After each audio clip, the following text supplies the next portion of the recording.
নিশ্চয়ই একটা অভিজ্ঞতার মধ্যে দিয়ে আমার কাছে আমি এক্সপেরিয়েন্স হিসেবে বলি, হয়তোবা মানুষের লাইক ডিসলাইক একটা বিষয় আছে।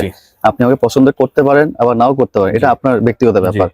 আমি যেটা মনে করি যে অনেকে চায় না যে আমি ন্যাশনাল খেলি, বা অনেকে চায় না যে আমি আবার কামব্যাক করি, অনেকে চায় না যে আমি ভালো খেলি, বিপিএল দল না পাই বা প্রিমিয়ার লিগ না পাই বা কোথাও না খেলি।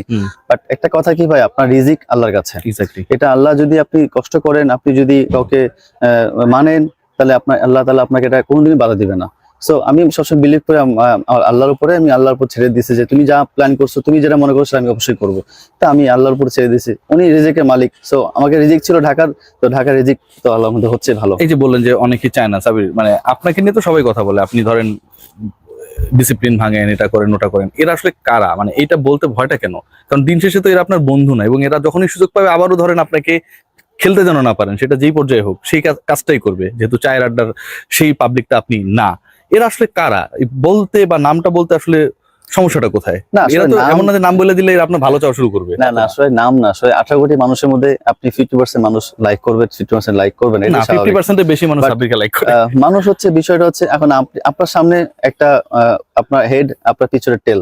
তো এই হেড এন্ড টেলের বিষয়টা আমি আসলে খুবই শক যে মানুষ তাড়াতাড়ি চেঞ্জ হয়ে যায়, মানুষ খুব তাড়াতাড়ি চেঞ্জ হয়। এরা কারা? এটা আসলে ভাই আমি বলতে যাচ্ছি না, বাট আমার কাছে মনে হয় যে এটা আমার কাছে সিক্রেট থাক। আচ্ছা, আমি চাই যে এই বছরটা ভালো খেলি, দেন ইনশাআল্লাহ যদি কোনো সমস্যা জাতীয় দল ম্যানেজমেন্টের সাথে বিভিন্ন ভাবে জড়িত থাকে বা না, আসলে ম্যানেজমেন্ট তো সবাই ম্যানেজমেন্ট। আমি যদি কাউকে জিজ্ঞেস করি ভাই আপনি কে, আমি কোচ। আমি কে, আপনি সহকারী কোচ। আপনি কে, ভাই আমি হচ্ছে বিসিবির লোক।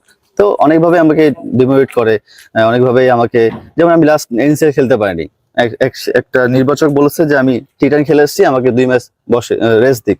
আমি বুঝি না আসলে টি10 এর সাথে ন্যাশনাল লিগে কি স্বাদ, আসলে আমার কোনো আইডিয়া নাই। এনসিএল আমাকে নেয় নাই, মানে আমি ইউকে তে 6 মাস খেলেছি রেড বল, যে বলে আমি বাংলাদেশে খেলবো এনসিএল, সেটা প্রিপারেশন নিচ্ছে, প্র্যাকটিস করছি, ফিট আছি, ইউএ টেস্ট দিছি, অল গুড ভাই। তারপরেও নাই। আমাকে প্রশ্ন করছে তুই লাস্ট 2 বছর তুমি কি করেছো?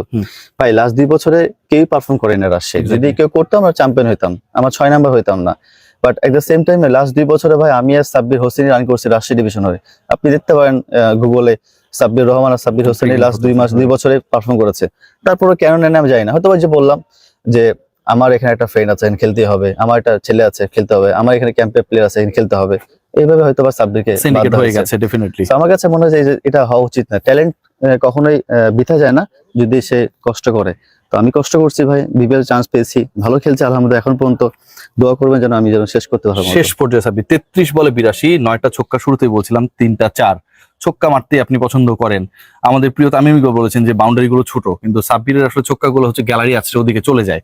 সাব্বির আর কয়টা বল পেলে আসলে আপনি সেঞ্চুরিটা করে ফেলতে পারতেন? ওই সময় তো খেলতেছিলেন, মানে এই ব্যাপারটা আমার খুব জানতে ইচ্ছা করে। ওই সময় যে পরিস্থিতি ছিল আমার কাছে মনে হয় 3টা বল পেলে 3টাই মারতে পারতাম। এটা হয়তো বা 35 বলের মধ্যে সেঞ্চুরি হয়ে যেত। এটা আমার কনফিডেন্স ছিল যে আমি 3টা বল যদি পাইতাম হয়তো বলারও ভালো বল করতে পারতো, বাট 7-8টা বল পেলে হয়তো আমি 3টা, মানে বিফোর 40 বলস আপনি সেঞ্চুরি করতে পারতেন। মানে ওই সময় যে টাইমিংটা হচ্ছে, যে সময় আমি ওই সময় যে কনফিডেন্স ছিল ভাই, মনে হচ্ছে না যে মিস করে ফেলেছেন? মানে আরেকটু আগে নামলে অন্যরকম হতে পারতো। বাট আমার কাছে মনে হচ্ছে আমার এটা সেকেন্ড ম্যাচ, আমি নিজেকে একটু সময় দিয়েছি, 12টা বল খেলেছি, নিজেকে সময় দিয়েছি।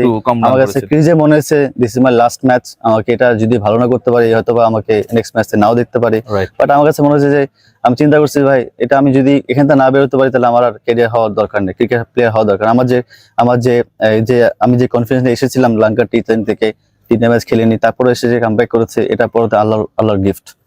Thank you so much Sabbir Rahman.